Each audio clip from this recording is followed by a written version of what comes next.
Hello, welcome, Cabbage here. In Nier Reincarnation, let's do a review of the new type of banner, the Light Festival. This is an elemental festival banner, presumably for Lars's Recollections of Dusk quests, which requires light element characters. And I really like this. I have been complaining recently about the loss of the weekly hatchers, where you could kind of aim for specific characters. This is a little bit different since we're pulling by element. But through this new Fest banner, we can kind of aim for specific characters, which is really great for somebody like me, a free-to-play user, which would like to aim for certain debris items. And as we can see here, there is a 10% rate of 4 stars, and guaranteed to be a character, so no crappy launch weapons to get in the way. And on top of that, we can summon with free gems, which is, again, great for a free-to-play user like me. And on top of that, the ceiling is only 5 pulls. Back with the old weekly banners, it would be 150 pulls. And then you could, select whatever character you like. But here, if you were to pull 150 pulls, you could do 3 selections. You could really jump up, one character, or you could get multiples of different characters. So I really like this banner. I said somewhere, I can't remember if it was a video or a community post, but I hope they really speed up the pace of release of Recollections of Dusk, and if they did that, that would also speed up the release of these Elemental Fest banners. If this were something always on and just rotating by element, that would be great. It's probably not going to happen. But if we could get this, once a month, that would be awesome. And yeah, knowing that they would do this kind of banner, it makes me want to save up for the Wind banner, so that maybe I can take my Bloody F66X to Awakening 5, get that wind damage up debris, and then use that in Arena. This gives me another chance to aim for debris in the standard pool. Oh, and I heard some people wondering if they were going to release some kind of standard pool like Abstract Yuzuki yesterday, and I'm like, listen to me. It is highly, highly unusual for a mobile game to release some kind of standard pool thing in between limited releases of the same event. There was that Nier Automata recently with 2B and Nier, and then they had some version of Sarafa standard pool, and then later they did, Mechanical, Hina, and Yuzuki. But that, I think, was a desperation move by the developers.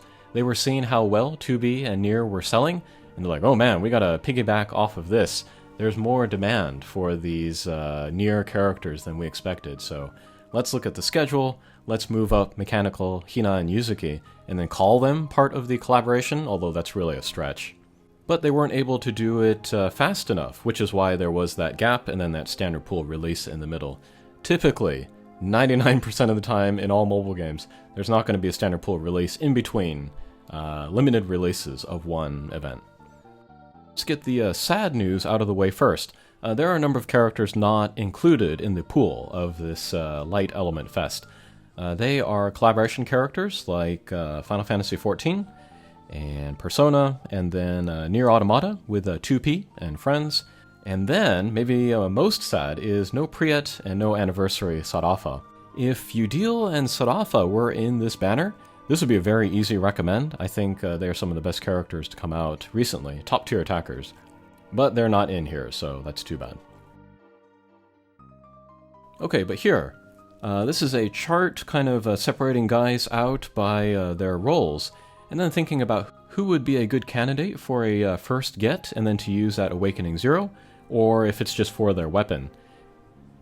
And then the characters that are worth taking to Awakening 2 or 4, purely for the stats, are outlined in red. It's always going to be the attackers and then the tanky characters. But we have Subjugation's main attackers in Abyssal Lars and then Anniversary Gale.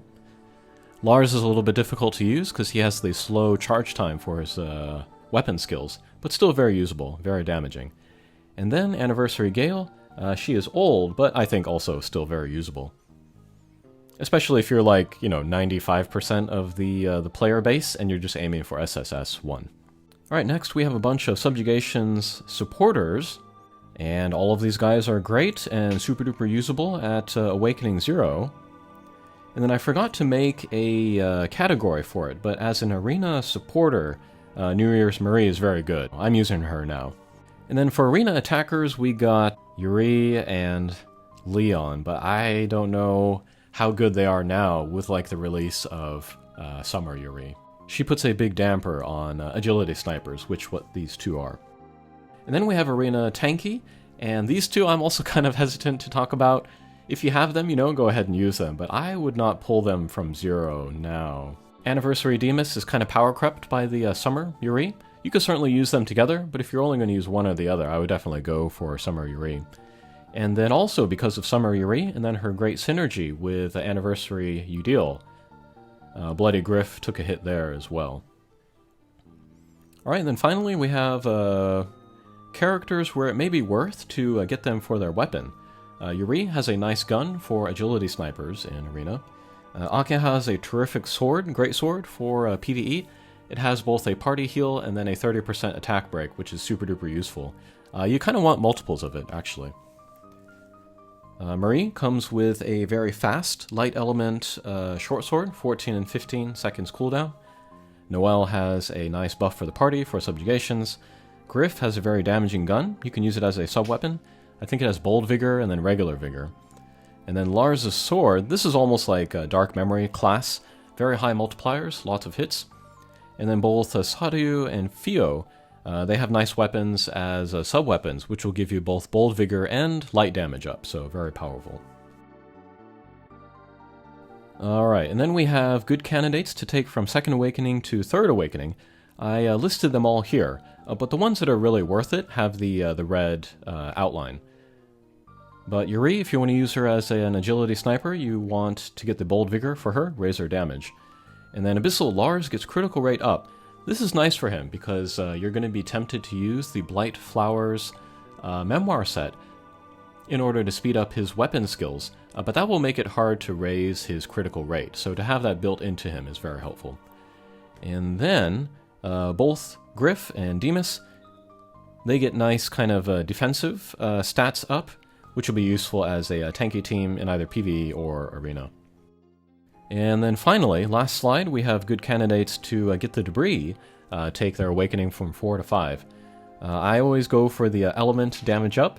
We see two types here. One is permanent from Akeha. This is nice for longer battles, maybe like PvE or subjugations.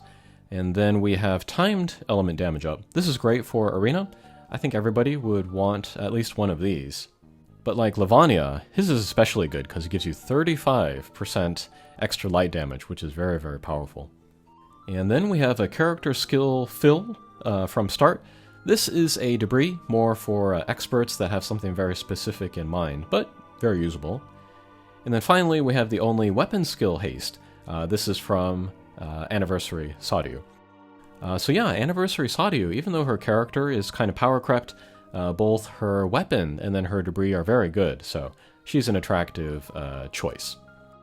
Okay, those are my thoughts on the Light Festival banner, even though they broke Recollections of Dusk and it's no longer fun or challenging. If it's going to come with this type of fest banner every time, then that makes me slightly happier.